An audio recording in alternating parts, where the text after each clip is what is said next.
O Senhor esteja convosco. Ele está no meio de nós. Proclamação do Evangelho de Jesus Cristo segundo Lucas. Glória a vós, Senhor.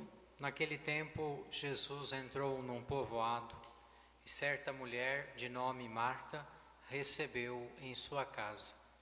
Sua irmã, chamada Maria, sentou-se aos pés do Senhor e escutava sua palavra.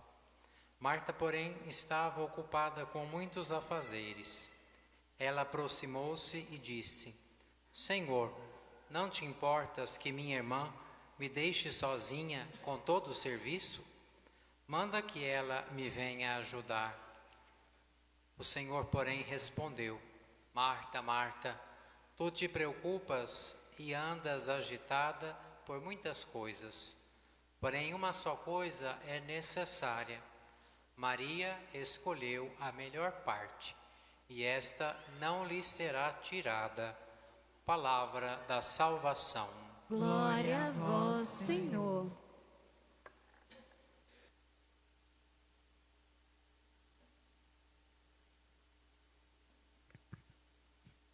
Regra de São Bento, continuação do capítulo 7 da humildade.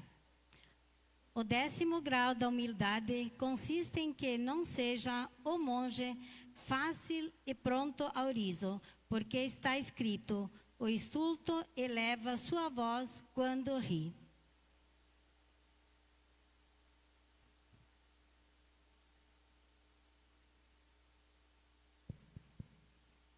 Estimados irmãos e irmãs, mais uma acolhida aos senhores que nesta noite vem conosco rezar. O Santo Padre, o Papa Francisco, clama que o mundo católico se coloque em oração, suplicando aos céus a paz. No dia de ontem, a Igreja Católica, a pedido do Papa, realizou um dia de jejum e de oração. O Oriente Médio está em guerra, como há muito tempo está em guerra, mas há diversas outras guerras, quer sejam de poder bélico, quer sejam guerras que travamos no nosso coração. Em todas as aparições de Nossa Senhora, ela recomenda ardorosamente que nós rezemos o terço para suplicar aos céus a paz pelo mundo. São Bento estabelece na sua santa regra dos mosteiros algumas pistas para que possamos viver bem uma das mais louváveis virtudes que o ser humano pode viver. Qual é esta virtude, Dom Samuel? A virtude da humildade. Nós sabemos que todas as portas se abrem para alguém que vive e que nutre a virtude da humildade. Quando chegamos em qualquer lugar como pessoas humildes, simples, despojadas, logo se nota e sente-se a presença de Deus. Porque sem humildade não é possível transparecer a presença de Deus no nosso meio.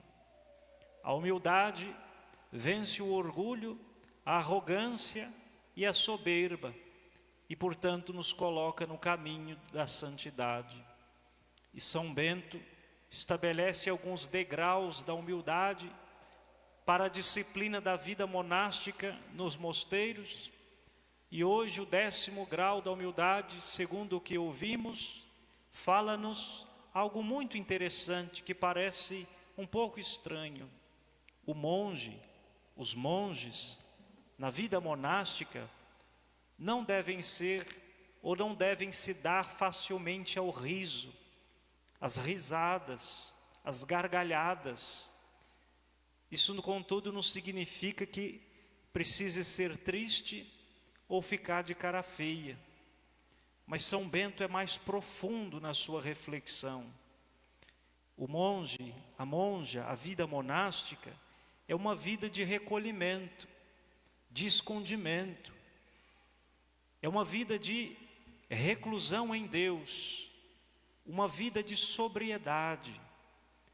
Por isso a figura do monge e da monja na vida monástica não pode ser alguém esparafatoso, alguém que é dado a muitas conversas, a muita gritaria, a muito zum zum zum. Não. Se a nossa missão no seio da igreja é sermos sentinelas da casa de Deus, ou seja, guardas da casa de Deus, pela atitude de constante oração, São Bento diz então que os monges devem ser contidos em todos os seus movimentos, quer seja no falar, quer seja no andar, quer seja no vestir. Pois bem, mas o que é que tudo isso tem a ver conosco? Está intrinsecamente ligado ao evangelho que nós acabamos de ouvir. Esta passagem que é tão conhecida de Marta e Maria, Jesus que vai à casa das irmãs Marta e Maria e Lázaro, e lá uma se coloca imediatamente aos pés de Jesus para escutar o que ele tinha a dizer. E a outra fica assim um pouco indignada porque estava atarefada cuidando dos afazeres da casa, certamente preparando o almoço ou refeição para acolher também bem a Jesus, mas ela fica um pouco indignada porque a sua irmã estava lá, jogada, debruçada aos pés do Senhor e não a ajudava com os afazeres de casa. Veja como tanto a leitura da regra de São Bento para hoje, quanto o Evangelho, eles se encontram. Jesus diz assim, que uma coisa só é necessária. Que coisa é esta? Antes de tudo, nos colocarmos à escuta da palavra de Deus. Olhando esta leitura por outro ângulo e buscando fazer talvez uma outra reflexão, podemos pensar em como a nossa própria existência, a nossa própria vida, de todos nós, de certa maneira, tem se mergulhado num ativismo desenfreado. Nós andamos por demais agitados, inquietos. Parece que as 24 horas do dia são insuficientes para tantas coisas que temos que fazer e tantas necessidades que vamos criando no nosso dia a dia. Às vezes, no meio de jovens e adolescentes, já presenciamos as sintomáticas desta aceleração desenfreada que vivemos. A ansiedade está no meio de nós, porque andamos muito agitados, muito preocupados com o dia de amanhã, com o que é que vamos comer, com o que é que vamos vestir, como que vamos pagar as nossas contas. Jesus não está dizendo que nós precisamos cruzar os braços, esperar que as coisas caiam do céu, não é isso. Não é essa atitude passiva, mas é uma atitude de escuta, de recolhimento. Às vezes é preciso fazer uma parada profunda e percebermos que nós não somos máquinas, não somos super-heróis, nem sempre vamos mesmo dar conta de tudo, vamos ter respostas para tudo ou vamos resolver tudo. Faço pensar num pai de família, numa mãe de família, quantas lutas, quantas dificuldades para colocar o pão de cada dia no seu lar, para educar os filhos, para organizar o seu lar. Essas lutas são da nossa vida, toda ela, mas Jesus nos convida a vivermos a melhor parte, a não deixar que estas coisas, estas atividades, estes trabalhos, esta vida acelerada consuma a nossa energia, que roube a nossa paz e, sobretudo, que nos tire também a atitude contemplativa da vida de oração. Que tempo que nos sobra para rezar? Alguém me perguntou um dia, se tenho que trabalhar, se tenho que estudar, se tenho que cuidar das crianças. E eu dizia, a Deus nós oferecemos não é o tempo que sobra, é o tempo que falta, é o tempo que não temos. Aliás, Ele é o Senhor do tempo, e o tempo que temos pertence a Ele, porque se não fosse Ele não haveria. Então, talvez o Evangelho de hoje, com a leitura da regra de São Bento, nos convide, de certa maneira, a uma parada,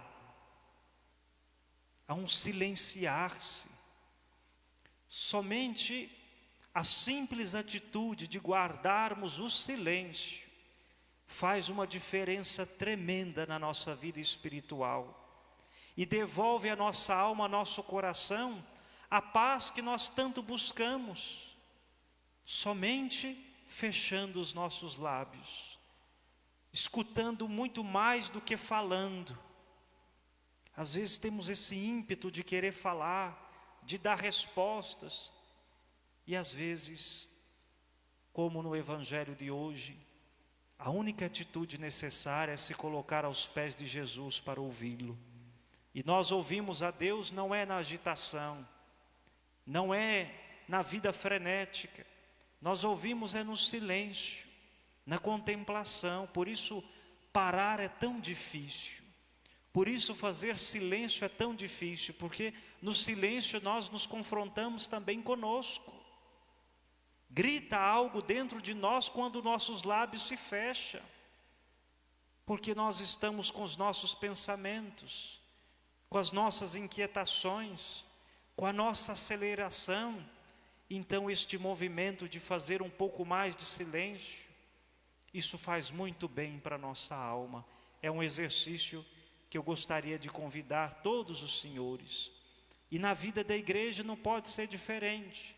Na passagem da sarça ardente, outra passagem, quando Deus se revela a Moisés na sarça ardente, e depois em outra passagem, quando Deus se manifesta numa brisa suave, nós percebemos que Deus não habita o caos, não habita o barulho, não habita a agitação. Deus está no silêncio, na contemplação. Por isso, tudo na vida da igreja precisa ser contemplativo. O canto, a nossa presença, não é no muito falar, é muito mais no muito ouvir e se colocar aos pés de Jesus, escolhendo a melhor parte. Por isso, ao terminar esta homilia, convido você a fazer um instante de silêncio.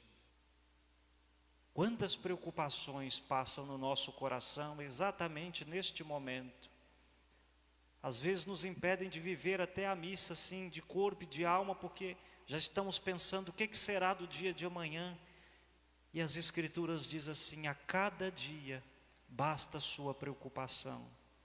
Não precisamos nos agitar, nos inquietar, precisamos confiar na misericórdia e na divina providência, que veste os lírios dos campos e alimenta os pássaros do céu, quanto mais de nós, pela qual Jesus deu a sua vida na cruz.